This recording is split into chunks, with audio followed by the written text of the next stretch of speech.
Hello students, welcome to my YouTube channel. My name is Gunjan Arya and I'm your English educator. So today we are going to start our English literature of 6th class. There are two books in 6th class. So today we will read and discuss first book, that name is Honeysuckle. We will read every chapter one by one. So today the chapter we are going to begin, that name is Who Did Patrick's Homework. So let's start. Who did Patrick's homework? So let's start.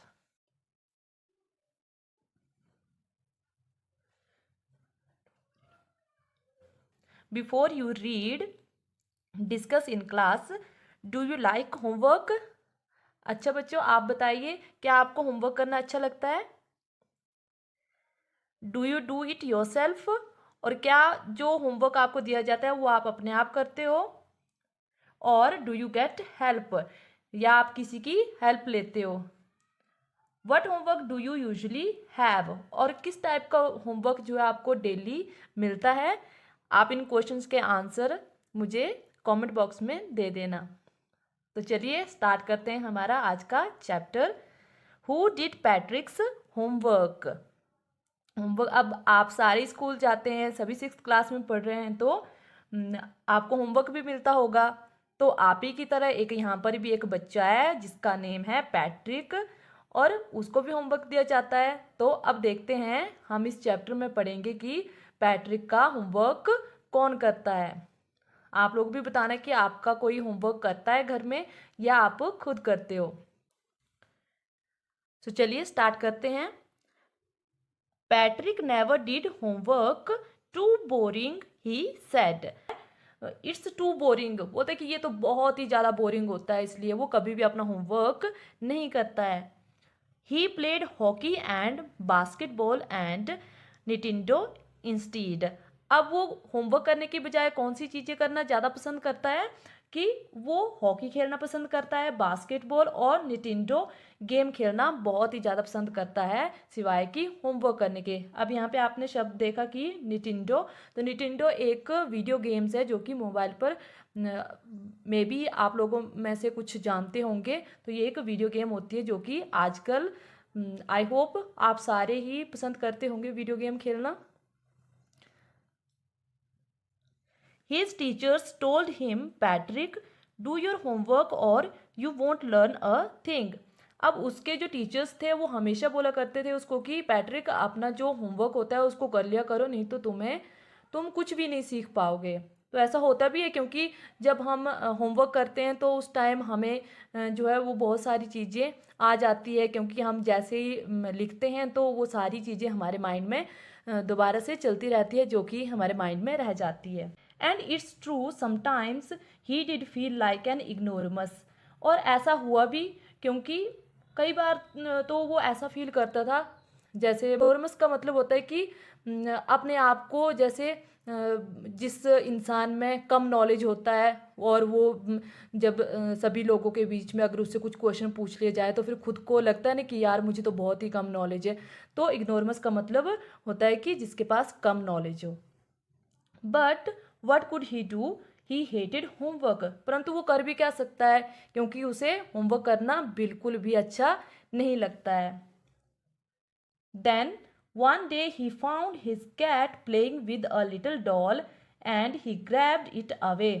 अब उसके बाद एक दिन वो क्या देखता है कि जो उसकी कैट है वो एक छोटी सी डॉल के साथ खेल रही होती है, और जिसको कि वो उस डॉल को उस कैट से जो है वो ग्रैब्ड इट अवे, मतलब कि वहाँ से उससे खींच लेता है।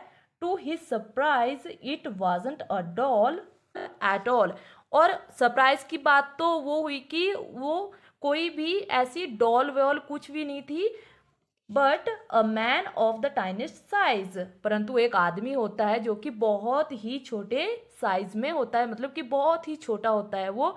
तो आप यहाँ पर इस पिक्चर में देख सकते हो, यहाँ पर ये होता है वो टाइनेस्ट मैन जिसको कि इस कैट ने पकड़ा होता है, जो कि पैट्रिक इसको खींच लेता है। He had a little wool shirt with old fashioned breeches and a high tall hat much like a witch's.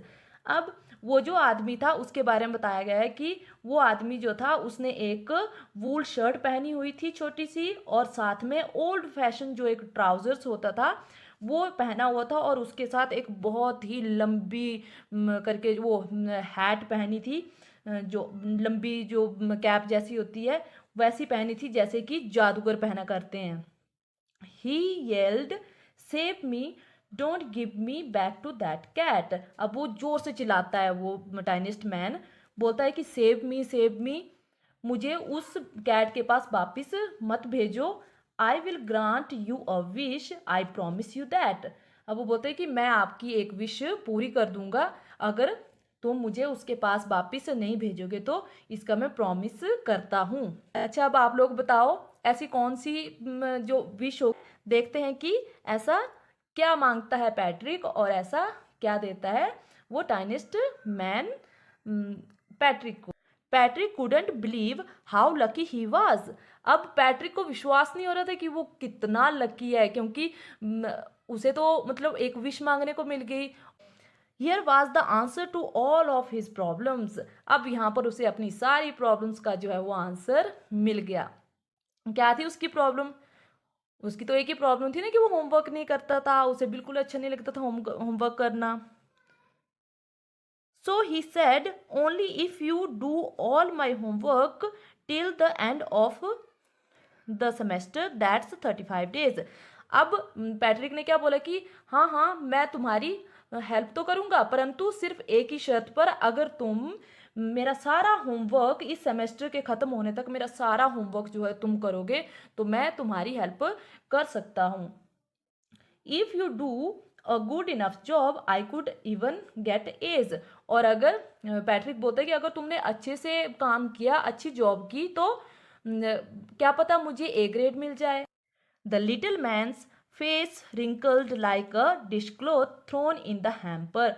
अब जो वो लिटिल मैन था उसका फेस पूरा रिंकल्ड, मतलब पूरी झाइयाँ आ गई उसके फेस पर, इतना उसको बुरा लगा उस बात का। ऐसे लगा कि जैसे जो कपड़े नहीं होते हैं जो उनको हम धो करके बास्केट में डालते हैं और उसमें जो कितनी झाइयाँ जैसी आ जाती है, वैसा उसका फेस हो जाता है। And he kicked his legs and doubled his fists, and he grimaced and scowled and pursed his lips। अब वो क्या करता है कि एक जो उसकी लेग होती है, लेग से वो एक जोर से किक मारता है, और जो उसकी मुट्ठी होती है हाथ को पूरे उसकी मुट्ठी डबल कर लेता है, और इतना गुस्सा आता है और अब गुस्से से वो इतना आग बबूला हो जाता ना, पूरा फेस उसका लाल लाल, और पूरे होंठ वगैरह वो पूरे कस के ऐसे वो कर लेता है जैसे उसको, मतलब अगर उसके बस में होता ना तो वो कुछ भी कर सकता था, मतलब तो इतना गुस्सा आया उसको। बट कर भी क्या सकता था वो, क्योंकि उसने तो प्रॉमिस कर दिया था ना पैट्रिक को। Oh am I cursed but I will do it. अब वो क्या बोलता है कि क्या मैं शापित हूँ कि सारे मुझे ऐसे ही काम देते हैं? क्या पता उससे पहले वो कहीं गया हो और किसी ने उसको होमवर्क दिया हो या कुछ टास्क करने के लिए दिया हो, क्योंकि वो तो एक मैजिक है, मैजिक क्रिएचर है, तो क्या करे लोग, अगर वो लोगों को मिलेगा तो वो क्या करेंगे, वो तो विश मांगेंगे ही मांगेंगे, उससे कुछ ना कुछ काम करवाएंगे। तो वो बोलता है कि मैं शापित हूँ कि सारे लोग मेरे से काम ही करवाते हैं। And true to his word that little elf began to do Patrick's homework. और जैसा कि अब उस लिटिल एल्फ ने जो बताया था कि हाँ ठीक है मैं तुम्हारी हेल्प करूँगा अगर तुम मुझे इस कैट से बचा लोगे, तो जैसा उसने बोला था वैसा वो पैट्रिक का होमवर्क करने के लिए तैयार हो जाता है। Except there was one glitch. बस वहाँ पर एक छोटी सी प्रॉब्लम थी। ग्लिच का मतलब होता है कि एक छोटी सी प्रॉब्लम, कुछ छोटा सा फॉल्ट हो जाना। The elf didn't always know that what to do and he needed help। अब सिवा एक ही प्रॉब्लम थी कि जो एल्फ था, जो वो टाइनिस्ट मैन था, वो नहीं जानता था कि मतलब ये सारी चीज़ें वो जानते नहीं था कि होमवर्क क्या चीज़ होती है, कैसे किया जाता है। तो वो बोलता है कि इसके लिए तो मुझे हेल्प चाहिए आपकी। और वो उसके लिए क्या बोलता है कि हेल्प मी। वो पैट्रिक को बोलता है कि भी मेरी हेल्प करनी पड़ेगी तुम्हें, क्योंकि मुझे तो कुछ भी नहीं आता है।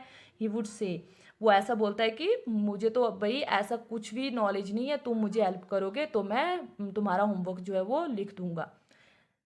And Patrick would have to help in whatever way. अब पैट्रिक को तो उसकी हेल्प करनी पड़ेगी, चाहे वो जिस भी तरीके से करनी पड़े, क्योंकि बिना हेल्प के तो ना वो हेल्प कर पाएगा और फिर उसका होमवर्क हो ही नहीं पाएगा पैट्रिक का। I don't know this word, the elf squeaked while reading Patrick's homework. अब जो वो एल्फ था वो जोर से चिल्लाता है। स्क्वीक का मतलब होता है कि जोर से चिल्लाना। तो वो जोर से चिल्लाया, बोलता है कि मुझे ये वर्ड नहीं आता है, I don't know this word, get me a dictionary. No, what's even better, look up the word and sound it out by each letter। अब वो क्या बोलता है कि नहीं नहीं, तुम मेरे लिए डिक्शनरी मत लेकर आओ, तुम ऐसा करो कि डिक्शनरी तो लाओ, पर साथ में ऐसा करो कि अब जो यहाँ पर जितने भी ये वर्ड दिए हुए हैं इसको वन बाय वन जो है अच्छे से इसको जोर जोर से बोल करके मुझे लिखवा भी दो। अब when it came to maths Patrick was out of luck. और अब जब मैथ की बारी आई तो जो पैट्रिक था उसकी किस्मत भी उसका साथ नहीं दे रही थी। अब क्या हुआ कि देखते हैं आगे। What are times table. अब वो क्या बोलता है कि टाइम टेबल क्या होता है। एल्फ क्या बोलता है कि टाइम टेबल क्या होता है, मैं तो नहीं जानता ऐसा कुछ भी। The elf shrieked. अब श्रीक्ड का मतलब होता है कि जोर से चिल्लाना, मतलब गुस्से में एकदम से, कि कुछ पता ही ना हो, किसी को इरिटेट करना। ठीक है, तो we elves never need that. अब वो क्या बोलता है जोर से चिल्लाकर कि हम एल्फ्स को तो इसकी जरूरत ही नहीं पड़ती है, क्योंकि वो तो जादूगर है ना, वो तो कुछ भी कर सकते। तो and addition and subtraction and division and fractions. और अब उसके बाद किसकी बारी आई, मैथ में एडिशन सब्सट्रैक्शन डिवीजन और फ्रैक्शन की। तो उसमें तो कुछ भी उसे आइडिया नहीं था, जो एल्फ था उसे कुछ भी पता नहीं था। तो अब वो क्या बोलता है, here sit down beside me, you simply must guide me. अब वो क्या बोलता है, एल्फ पैट्रिक को बोलता है कि तुम अब मेरे साथ में बैठ जाओ यहाँ पे साइड में, और मुझे इसको सिंप्लीफाई करते रहो, बताते रहो कि ये किस तरह से सॉल्व करना है या किस तरह से इसको करना है। Elves know nothing of human history, to them it's a mystery। अब वो बोलता है कि हम एल्फ्स हम तो कुछ भी नहीं जानते हैं, ये ह्यूमन हिस्ट्री क्या होती है। अब जब हिस्ट्री वगैरह की बारी आई होगी ना, तो हिस्ट्री का तो पता, हमें कुछ भी पता नहीं है, ये ह्यूमन जो है ये तो टोटली मिस्ट्री है। So the little elf already a शाउटर just got louder. अब वो उसके बाद वो जो एल्फ था वो ऐसे ही इतने जोर जोर से बोल रहा था, इतने जोर से चिल्ला रहा था। अब उसके बाद वो उससे भी ज़्यादा लाउडर हो गया, उससे भी ज़्यादा जो है जोर जोर से बोलने लगा, जोर जोर से हेल्प मांगने लगा उसकी। Go to the library, I need books. अब क्या बोलता है उसको, बोलता जाओ तुम लाइब्रेरी जाओ, मुझे बुक्स चाहिए। मोर एंड मोर बुक्स, बोलता ज़्यादा से ज़्यादा, मतलब जितनी तुम मुझे बुक्स लेकर ला सकते हो उतनी बुक्स लेकर आओ। And you can help me read them too. अब बुक्स तो लाओ ही, और साथ में क्या करो कि तुम मेरी उनको पढ़ने में भी हेल्प करो। As a matter of fact every day in every way that little elf was a nag. अब जो वो छोटा सा जो एल्फ था वो आए दिन, मतलब उसने इतना परेशान किया, इतना परेशान किया पैट्रिक को। नेक का मतलब होता है कि किसी को इरिटेट करना, किसी को परेशान करना, ऐसे बिना मतलब के बीच में कुछ ना कुछ पूछते रहना, मतलब इस तरह की हरकतें करना। तो Patrick was working harder than ever and was it a drag. और पैट्रिक ने इतनी मेहनत की, इतना ज़्यादा हार्डवर्क किया कि जितना कि उसने अपनी पूरी लाइफ में नहीं किया होगा। He was staying up nights, had never felt so very, was going to school with his eyes puffed and bleary. अब जो पैट्रिक था वो सारी सारी रात जो है वो जागा करता था, और जाग जाग के उसने स्टडी की। और जैसे ही वो फिर दूसरे दिन सुबह जाता था स्कूल, तो स्कूल जाते टाइम मतलब वो इतना अपने आप को पूरा डल फील करता था, इतना उसको मतलब बिल्कुल सुस्ता जैसा गया होता था वो। और साथ में उसकी जो आंखें थी वो भी बहुत बड़ी बड़ी हो गई होती थी, जैसे हो जाता है ना हम लोग अगर रात को सोए ना तो दूसरे दिन हमारी आंखें पूरी सूज जाती है, तो वैसे ही स्वेलिंग जैसी आई होती थी उसकी आंखों में। Finally the last day of school arrived and the elf was free to go. और फाइनली वो दिन आ गया जिसका कि पैट्रिक को भी इंतजार था और उस एल्फ को भी इंतजार था। तो अब लास्ट डे आ गया स्कूल का, और क्योंकि उस दिन लास्ट डे था, पैट्रिक के एग्जाम्स थे, तो अब वो एल्फ भी फ्री हो गया था उसका होमवर्क करने से। As for homework there was no more, so he quietly and slyly slipped out the back door. अब क्या होता है कि अब जैसे ही वो दिन आ गया तो अब इसके बाद तो उस एल्फ की ज़रूरत थी नहीं पैट्रिक को, और अगर होती भी तो उस एल्फ की जो ड्यूटी थी, मतलब जो उसने प्रॉमिस किया था वो तो पूरा हो गया। अब वो क्या करता है कि धीरे से बड़े ही मतलब चुपचाप करके और चोरी छुपे जो है वो पीछे वाले दरवाजे से उस पैट्रिक के घर से चला जाता है। अब वो ऐसे ही चुपचाप गया ना, क्योंकि अगर वो बताकर जाता तो क्या पता पैट्रिक कुछ और ही होमवर्क उसको दे देता और काम करने को दे देता, तो उसने उसको बताया भी नहीं और सीधा वहाँ से चला जाता है। Patrick got his age, his classmates were amazed. और अब फाइनली जब रिजल्ट आया तो पैट्रिक ने जो है अपने एग्ज़ाम में ए ग्रेड लिया हुआ था, और उसके जो क्लासमेट्स थे वो बहुत ही ज़्यादा हैरान हो गए थे कि जो लड़का अब होमवर्क करता ही नहीं था वो मतलब ए ग्रेड कैसे लेकर आ गया। His teachers smiled and were full of praise. और उसके टीचर्स जो थे वो भी बहुत ही खुश हुए और उसकी बहुत ज़्यादा जो है वो पैट्रिक की तारीफ़ की उन्होंने भी। एंड हिज पेरेंट्स, और उनके parents, they wondered what had happen to Patrick. अब उसके जो पेरेंट्स थे, क्योंकि पेरेंट्स को पता होता है कि भाई हमारे बच्चे कैसे है, तो पैट्रिक तो कभी भी होमवर्क नहीं करता था, वो सिर्फ 24/7 जैसे खेलने में लगा रहता था, या तो निटिंडो गेम खेलनी है या तो हॉकी बास्केटबॉल, मतलब कुछ भी वो आउटडोर्स और इंडोर्स गेम खेलता रहता था।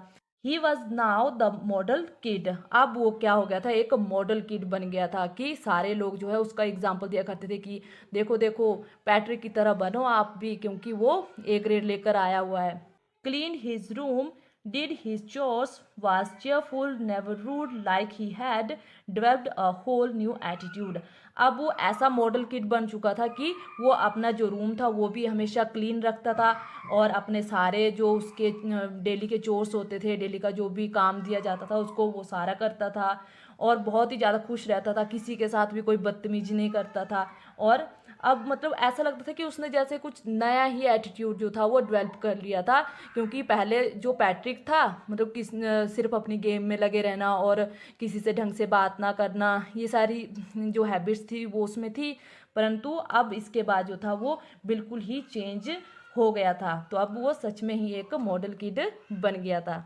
You see in the end Patrick still thought he would made that tiny man do all his homework. और अब एंड जो रिजल्ट आया उसके एंड में भी उसको लग रहा था पैट्रिक को कि ये उसका जितना भी सारा होमवर्क है वो सारा उस टाइनिस्ट मैन ने किया हुआ है।